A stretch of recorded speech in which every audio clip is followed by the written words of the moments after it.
सभी को नमस्कार। मैं रमन शर्मा आप सभी का अपने YouTube चैनल पर स्वागत करता हूं। अगर आप इस चैनल पर नए हैं तो चैनल को सब्सक्राइब करें, वीडियोस को लाइक, कमेंट और शेयर करें। आज हम वैदिक सभ्यता के अंतर्गत ऋग्वैदिक काल के बारे में पढ़ेंगे। मोस्ट इम्पोर्टेंट टॉपिक है, हर एग्जाम्स में क्वेश्चन पूछा जाता है, तो समय को ज़्यादा खराब न करते हुए आगे बढ़ते हैं।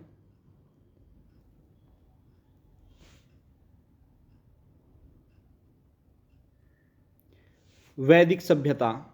तो सबसे पहला क्वेश्चन बनता है कि वैदिक काल का सर्वमान्य समय क्या था, या वैदिक सभ्यता का सर्वमान्य काल क्या था। तो 1500 ईसा पूर्व से 600 ईसा पूर्व वैदिक सभ्यता का समय था। नेक्स्ट, वैदिक काल को कितने भागों में बांटा गया है। वैदिक काल को दो भागों में बांटा गया है, पहला ऋग्वैदिक काल और दूसरा उत्तर वैदिक काल। ऋग्वैदिक काल का समय क्या है, 1500 ईसा पूर्व से 1000 ईसा पूर्व, और उत्तर वैदिक काल का 1000 ईसा पूर्व से 600 ईसा पूर्व। आज की इस वीडियो में हम ऋग्वैदिक काल के बारे में पढ़ेंगे। तो ऋग्वैदिक काल, आगे बढ़ते हैं। सबसे पहले क्वेश्चन बनता है, वैदिक संस्कृति के संस्थापक कौन थे। तो वैदिक संस्कृति के संस्थापक आर्य थे। आर्य का अर्थ है श्रेष्ठ, यानी मनुष्यों में जो सबसे श्रेष्ठ होता है उसे आर्य कहा जाता है, इसलिए वैदिक संस्कृति के जो संस्थापक थे उनको आर्य कहा गया है। वैदिक सभ्यता एक ग्रामीण सभ्यता थी। मोस्ट इंपोर्टेंट क्वेश्चन है, वैदिक सभ्यता कैसी सभ्यता थी, ग्रामीण सभ्यता थी। और ये पूछा जाए कि सिंधु सभ्यता या हड़प्पा सभ्यता कैसी सभ्यता थी, तो वो एक शहरी सभ्यता थी, जबकि वैदिक सभ्यता ग्रामीण सभ्यता थी। आगे बढ़ते हैं। मैक्स मूलर के अनुसार आर्यों का मूल स्थान क्या था, या फिर मैक्स मूलर के अनुसार आर्य कहां से आए थे, तो मध्य एशिया। नेक्स्ट, बाल गंगाधर तिलक के अनुसार आर्यों का आदि देश क्या था, या बाल गंगाधर तिलक के अनुसार आर्य कहां से आए थे, तो उत्तरी ध्रुव से आए थे। आगे बढ़ते हैं। अधिकांश विद्वान आर्यों को यूरोप के कैस्पियन सागर क्षेत्र का मूल निवासी मानते हैं। अगर क्वेश्चन ये पूछा जाए कि आर्य कहाँ के मूल निवासी थे, तो कैस्पियन सागर क्षेत्र के मूल निवासी थे।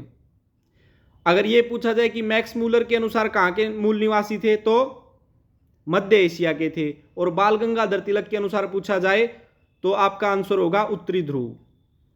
नेक्स्ट क्वेश्चन, आर्य खैबर दर्रे के मार्ग से भारत आए और सबसे पहले पश्चिम उत्तर भारत को अपना निवास स्थान बनाया। तो क्वेश्चन पूछ सकता है कि आर्य भारत किस रास्ते से आए, तो खैबर दर्रे के रास्ते से आए थे। आगे बढ़ते हैं।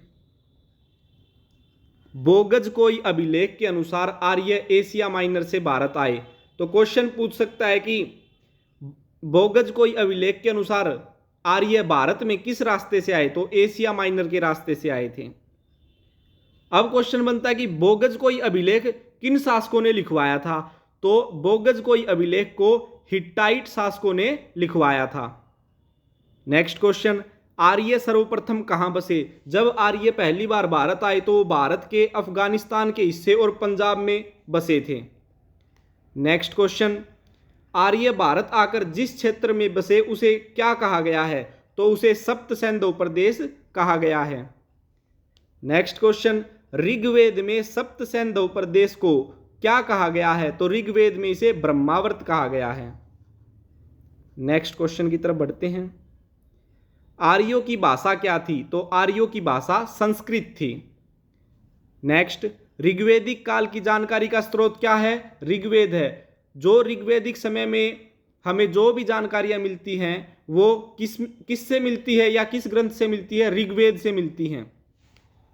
नेक्स्ट क्वेश्चन, ऋग्वैदिक काल में आर्य अस्थायी जीवन व्यतीत करते थे। तो ऋग्वैदिक काल के अंदर जो आर्य थे उन्होंने अपना कोई पक्का ठिकाना नहीं बना रखा था। वो आज एक जगह है तो कुछ समय बाद वो दूसरी जगह पर जाकर बस जाते थे। वो एक जगह से दूसरी जगह घूमते रहते थे। एक कबीलाई समाज था आर्यों का ऋग्वैदिक काल में।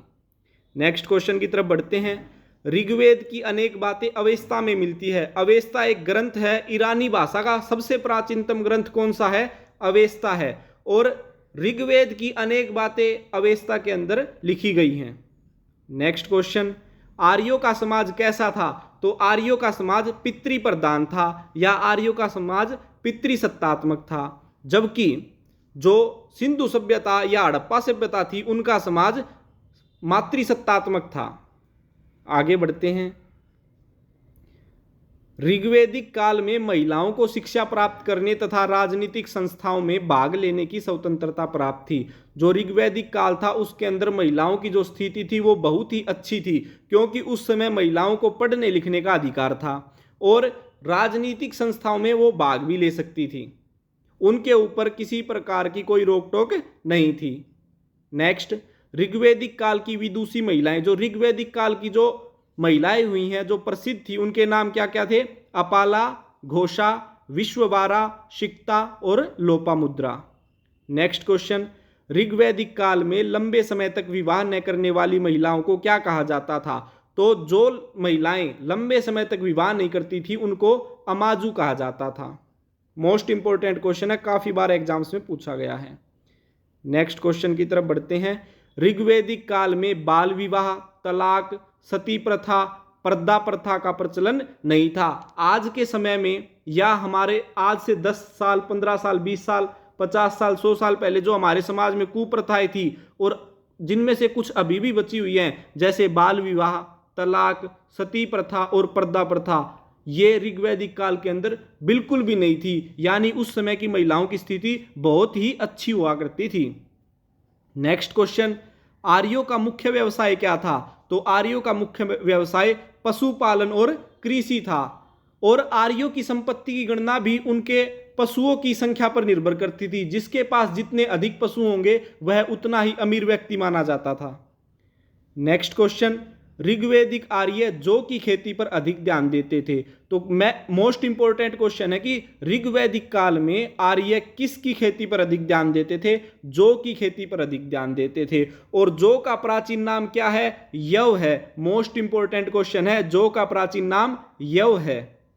नेक्स्ट क्वेश्चन, आर्यों का मुख्य पेय पदार्थ क्या था? तो आर्यों का मुख्य पेय पदार्थ सोम था, जिसे सोमरस भी कहते हैं। यह वनस्पतियों से बनाया जाता था। नेक्स्ट क्वेश्चन, आर्यों के परिधानों को 3 भागों में बांटा गया है। परिधान का अर्थ है कपड़े, यानी जो आर्य कपड़े पहनते थे या जो जिन वस्त्रों को वो पहनते थे उनको 3 भागों में बांटा गया है।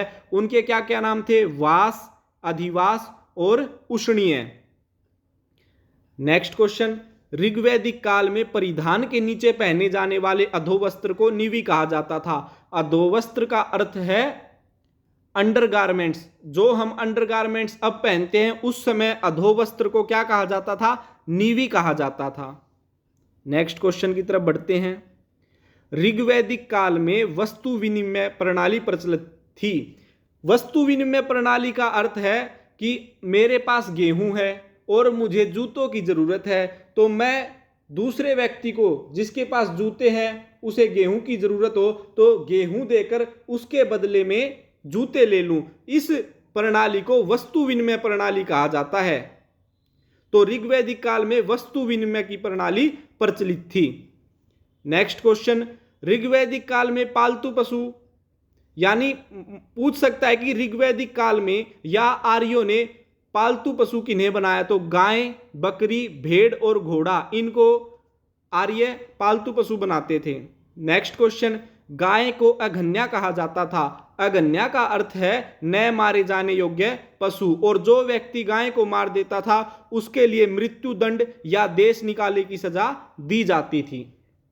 नेक्स्ट क्वेश्चन, ऋग्वेद में गाय शब्द का प्रयोग 174 बार हुआ है। मोस्ट इंपोर्टेंट क्वेश्चन है। क्वेश्चन कैसे पूछा जाएगा? ऋग्वेद में गाय शब्द का प्रयोग कितनी बार हुआ है? 174, यानी 174 टाइम्स हुआ है। नेक्स्ट क्वेश्चन, आर्यों का प्रिय पशु क्या था? तो आर्यों का प्रिय पशु घोड़ा था। नेक्स्ट क्वेश्चन, आर्यों द्वारा खोजी गई धातु, यानी आर्यों ने एक धातु की खोज की थी, उस धातु का क्या नाम था? लोहा था। आर्यों से पहले लोहे की जानकारी मनुष्यों को नहीं थी, तो लोहे की खोज किसने की? आर्यों ने की थी। उस समय में लोहे को क्या कहा जाता था? श्याम अयस कहा जाता था। और तांबे को लोहित अयस। अगर यह पूछा जाए कि लोहे को क्या कहा जाता था? श्याम अयस, तांबे को लोहित अयस। आगे बढ़ते हैं। भारतीयों को लोहे का ज्ञान 8वीं सदी ईसा पूर्व में हुआ। मोस्ट इंपोर्टेंट क्वेश्चन है कि भारतीयों को लोहे का ज्ञान कब प्राप्त हुआ? 8वीं सदी ईसा पूर्व में हुआ था। नेक्स्ट क्वेश्चन, ऋग्वैदिक काल में अधिक ब्याज पर उधार देने वाले ऋणदाता को क्या कहा जाता था? बेकनाट कहा जाता था। यानी जो पैसे उधार पे देते थे ब्याज पर, उसे क्या कहा जाता था? बेकनाट। नेक्स्ट, आर्यों की प्रशासनिक इकाई कितने भागों में बटी थी? 5 भागों में बटी थी, जिनके बारे में जानते हैं। ऋग्वैदिक समाज की सबसे छोटी इकाई क्या होती थी? कुल होती थी। कुल को परिवार भी कहा जाता था। और जो कुल का प्रधान होता था या कुल को पालन पोषण करने वाला होता था, उसे कुलप कहा जाता था। नेक्स्ट क्वेश्चन, कई परिवारों को मिलाकर ग्राम बनता था, जिसे आजकल हम गांव कहते हैं। तो गांव का प्रधान आजकल सरपंच होता है, उस समय ग्राम का प्रधान ग्रामणी कहलाता था। नेक्स्ट क्वेश्चन, अनेक ग्राम मिलकर विस बनाते थे, और विस का जैसे कई गांवों को मिलाकर एक जिला या डिस्ट्रिक्ट बनता है, उसी प्रकार से कई गांवों को मिलाकर उस समय विस बनता था, और विस का प्रधान विसपति कहलाता था। नेक्स्ट क्वेश्चन की तरफ बढ़ते हैं। अनेक विस मिलकर जन का निर्माण करते थे। अनेक विस मिलकर जन का निर्माण करते थे। जैसे कई डिस्ट्रिक्ट मिलकर एक स्टेट या एक राज्य बनता है, उसी प्रकार उस समय में अनेक विस मिलकर एक जन का निर्माण करते थे, और जो जन होता था उसका प्रधान जनपति या राजा कहलाता था, और कई जन मिलकर एक राष्ट्र का निर्माण करते थे। इस प्रकार से वैदिक सभ्यता का प्रशासनिक ढांचा 5 भागों में बटा था, जिसके 5 भाग क्या क्या हैं? कुल, ग्राम, विस, जन और राष्ट्र। इन 5 के बारे में हमने अच्छी प्रकार से अध्ययन कर लिया है। अब आगे बढ़ते हैं। नेक्स्ट क्वेश्चन, ऋग्वैदिक काल में राजा का चयन सभा तथा समितियां करती थी। इसका अर्थ यह है कि उस समय राजा ये नहीं होता था कि आज मैं राजा हूं तो अगला राजा मेरा बेटा बनेगा, ऐसा नहीं था। उस समय पर राजा एक ऐसा व्यक्ति चुना जाता था जो योग्य होता था, और राजा का चुनाव कौन करता था? सभा और समितियां करती थी, और इन सभा और समितियों में महिलाओं को भी भाग लेने का अधिकार था। नेक्स्ट क्वेश्चन, ऋग्वैदिक समाज की जनप्रतिनिधि संस्थाएं क्या थी? सभा, समिति और विदत। मोस्ट इंपोर्टेंट क्वेश्चन है, ऋग्वैदिक समाज की जनप्रतिनिधि संस्थाएं सभा, समिति और विदत।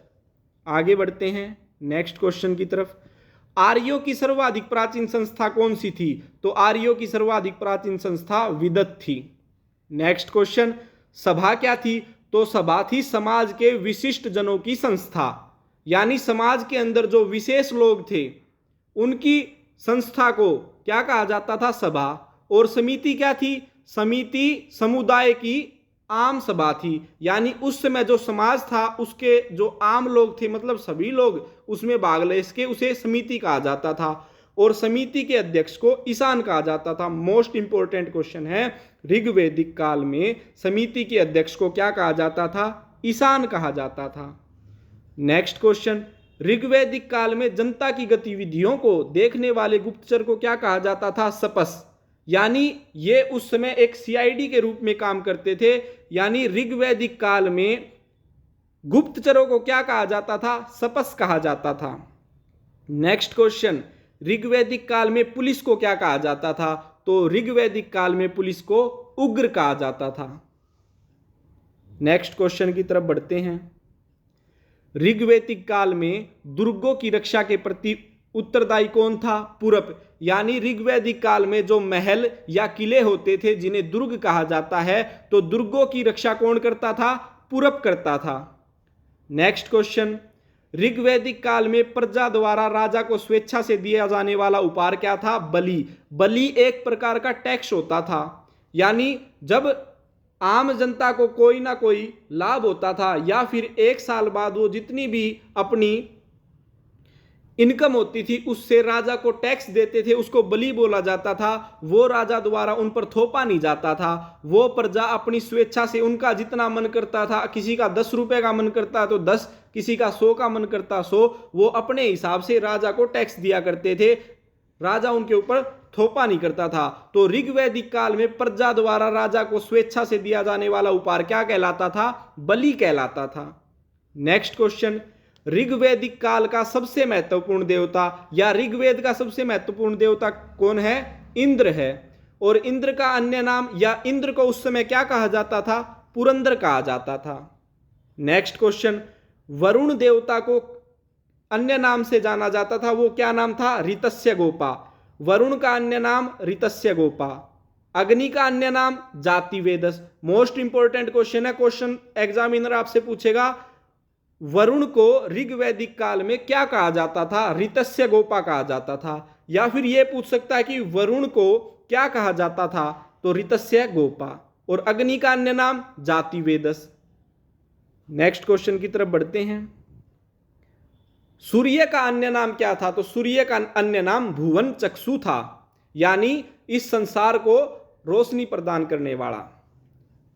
ऋग्वैदिक काल का सबसे प्राचीन देवता कौन था? धो। धो ऋग्वैदिक काल का सबसे प्राचीन देवता था और इसे आकाश का देवता भी कहा जाता था। मोस्ट इंपॉर्टेंट क्वेश्चन है। अब हम ऋग्वैदिक काल के प्रमुख देवताओं के बारे में पढ़ेंगे। मोस्ट इंपॉर्टेंट क्वेश्चन है, कोई ना कोई क्वेश्चन इनसे जरूर पूछा जाता है। तो पढ़ते हैं। युद्ध में नेतृत्व करता किसे कहा गया है? इंद्र को कहा गया है। या युद्ध का देवता किसे कहा गया है? इंद्र को। वर्षा का देवता इंद्र। यज्ञों का देवता अग्नि। अग्नि भगवान यानी देवताओं और मनुष्यों के बीच एक तटस्थ या बीच में एक ऐसा कार्य करती थी कि मनुष्य और देवता जुड़ सके, यानी उनके बीच का एक सेतु किसे कहा गया है? अग्नि को कहा गया है। तो यज्ञों का देवता अग्नि। आकाश का देवता धो, जो सबसे प्राचीन देवता था। सृष्टि का नियामक विष्णु को कहा गया है। जीवन देने वाला देवता सूर्य। चरागाहों पशुओं का देवता किसे कहा गया है? पूषण को। शूद्रों का देवता किसे कहा गया है? पूषण को ही कहा गया है। नेक्स्ट क्वेश्चन, नैतिक व्यवस्था बनाए रखने वाला देवता किसे कहा गया है? वरुण को कहा गया है। समुद्र का देवता वरुण। सत्य का प्रतीक वरुण। आंधी तूफान का देवता मरुत। नेक्स्ट क्वेश्चन, विपत्तियों को हरने वाला देवता अश्विन। वनस्पतियों का स्वामी सोम। और प्रगति एवं उत्थान की देवी किसे कहा गया है? उषा को कहा गया है। तो आज हमने ऋग्वैदिक काल के बारे में पढ़ा। ये मोस्ट इंपॉर्टेंट टॉपिक है, इसे अच्छे से याद कर लीजिएगा। आशा करता हूँ आपको यह वीडियो अच्छी लगी होगी। धन्यवाद। जय हिंद, जय भारत।